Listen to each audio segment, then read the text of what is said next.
சசிகலாவுக்கு எதிரான வழக்கை விரைந்து முடிக்க தற்போது உயர்நீதிமன்றம் ஆணை பிறப்பித்திருக்கிறது. அண்மை செய்தியாக பார்த்து வருகிறோம். சென்னை எழும்பூர் பொருளாதார குற்றவியல் நீதிமன்றத்துக்கு சென்னை உயர்நீதிமன்றம் இந்த உத்தரவை பிறப்பித்திருக்கிறது.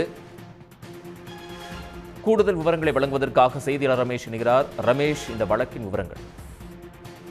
ஜேஜே டிவிக்கு வெளிநாட்டிலிருந்து உபகரணங்கள் வாங்கியதுல மோசடி செய்ததாக அந்நிய செலாவணி மோசடி சட்டத்தின் கீழே கடந்த 1996 மற்றும் 97 ஆண்டுகளால் தொடரப்பட்ட வழக்கினுடைய விசாரணை என்பது இளம்பூர் பொருளாதார குற்ற வழக்கான நீதிமன்றத்தில் நிலுவையில் இருக்கு.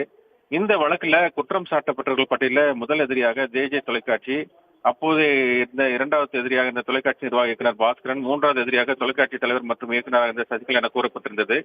இந்த நிலையில தான் அந்த எதிரிகள் பட்டியல்ல தன்னுடைய பெயரை முதல் எதிரியாக மாற்றியதை எதிர்த்து சசிகலா தாக்கல் செய்த மனுவை விசாரித்த நீதிபதி எஸ். எம். சுப்பிரமணியம் மற்றும் நீதிபதி எம். ஜோதிராமன் அமர்வு வழக்கு பட்டியல்ல முதல் எதிரியாக மாற்றியதால் விசாரணையில் எந்த பாதிப்பும் இல்லை என கூறி அந்த சசிகலாவினோட மனுவை தள்ளுபடி செய்து உத்தரவிட்டிருந்தார்.